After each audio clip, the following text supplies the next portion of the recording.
નમસ્કાર, મારું નામ નરેન્દ્ર મંદિર છે. મારું નાનકડું ફાર્મ છે પ્રાતેનમાં પ્રાકૃતિક કૃષિ ફાર્મ, સિંહોલી મોટી, તાલુકો જિલ્લો ગાંધીનગર.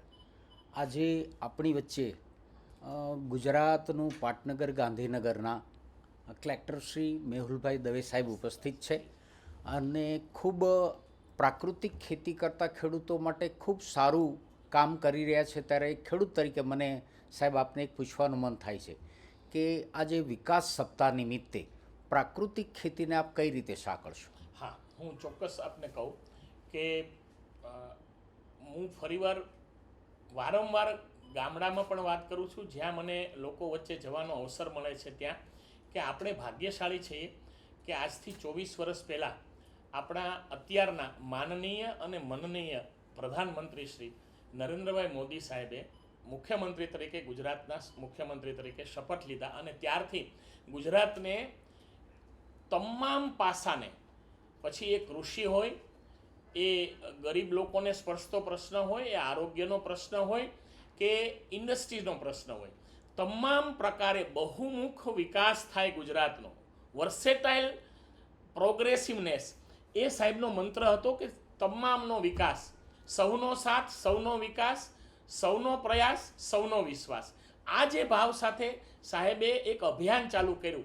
કારણ કે આપણા બધાને ગર્વ લેવો જોઈએ ગુજરાતી તરીકે કે અત્યારે જે દેશનું સુકાન સંભાળી રહ્યા છે એને જે આપણે જોઈ રહ્યા છીએ માન્ય મુખ્યમંત્રી હતા ત્યારથી, કે અહર્નિશમ જાગરણીયમ લોકહિતમ મમ કરણીયમના મંત્ર સાથે 24/7 એક પણ રજા લીધા વગર એક જેને કહેવાય ને સંપૂર્ણ ભારત માતાને સમર્પિત, જેમનો એક મંત્ર છે કે રાષ્ટ્રાય સ્વાહા ઇદમ નમ, એમનું પોતાનું કશું જ નથી, બધું જ રાષ્ટ્રને સમર્પિત કર્યું છે, એવા આપણને એક અદ્ભુત વડાપ્રધાન મળ્યા છે. ત્યારે આપણને ગૌરવ થાય છે અને મને કહેતા આનંદ થાય છે ગુજરાત રાજ્યના ગાંધીનગરના કલેક્ટર તરીકે.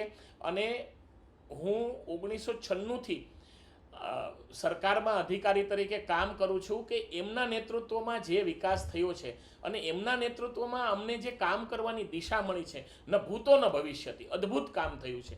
પ્રાકૃતિક કૃષિ એ પણ સાહેબ અહીંયા ચીફ મિનિસ્ટર હતા ત્યારે અને માનનીય વડાપ્રધાન બન્યા ત્યારે આપણા શાસ્ત્ર આધારિત કૃષિ, ગૌ આધારિત કૃષિ અને સાહેબનો જે મંત્ર છે આત્મનિર્ભર અને હર ઘર સ્વદેશી, ઘર ઘર સ્વદેશી, એમાં બંધ બેસતું પ્રાકૃતિક કૃષિ એ સૌથી મહત્વનું પરિબળ છે.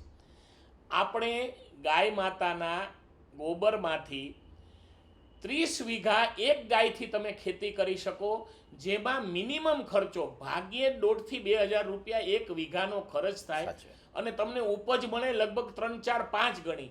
એટલે ખેડૂત પોતે કોઈ પણ જાતના રાસાયણિક ખાતરના ખર્ચ વગર પોતે આત્મનિર્ભર થઈ જાય અને એને કોઈની જરૂર ન પડે અને 1 થી 2 વર્ષમાં એની પાસે પ્લસ આવકના સાધન બની જાય. તો આપણો ખેડૂત કેટલો ગૌરવશાળી ને તાકાતવાળો છે એ સાબિત કરવા સાહેબે અને માનનીય ગવર્નર સાહેબે અને આપણા માનનીય મુખ્યમંત્રી, જે સાધક કક્ષાના મુખ્યમંત્રી છે, સતત લોકોની ચિંતા કરતા હોય છે, એમણે ગુજરાતમાં પ્રાકૃતિક કૃષિને જબરજસ્ત ફેલાવો કર્યો છે. આપ પણ એના સાક્ષી છો, આપ પણ એક પ્રચારક છો.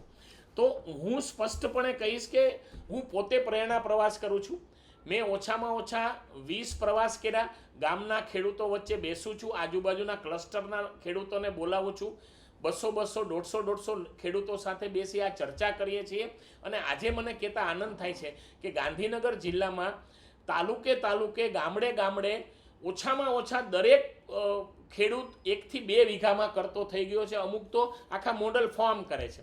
એટલે મને આનંદ થાય છે કે આ પ્રાકૃતિક કૃષિ જે એક ઉકેલ છે, રાસાયણિક ખાતરની જે ભયંકર અસરો છે, ગામે ગામ કેન્સરના રોગ વધ્યા છે, લોકોની દુર્બળતા વધી છે, એનો ઉકેલ પ્રાકૃતિક કૃષિ છે.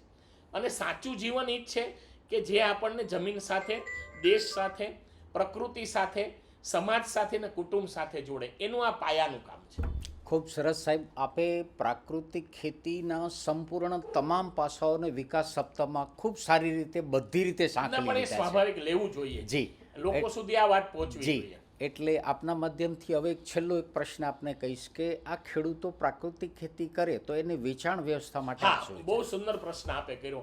અમે દરેક જિલ્લાના કલેક્ટરોએ આ બાબત ચિંતા કરી અને ગામની શાક માર્કેટ હોય ત્યાં તાલુકા કક્ષાએ મથક ઉપર દરેક તાલુકા મથકે અલગ અલગ જગ્યા અમે ફાળવેલી છે અને પ્રાકૃતિક કૃષિ કરતા ખેડૂતો અઠવાડિયામાં 4 દિવસ 6 દિવસ રોજ અમુક આવતા હોય છે, અમુક 4 દિવસ આવે છે, તો ત્યાં અમે એમને અલગ સુવિધા આપી છે, એમનું બોર્ડ મારેલું છે અને અમારો આત્મા અને બાગાયત વિભાગ અને ખેતીવાડી વિભાગ એ સતત આનું મોનિટરિંગ કરે છે.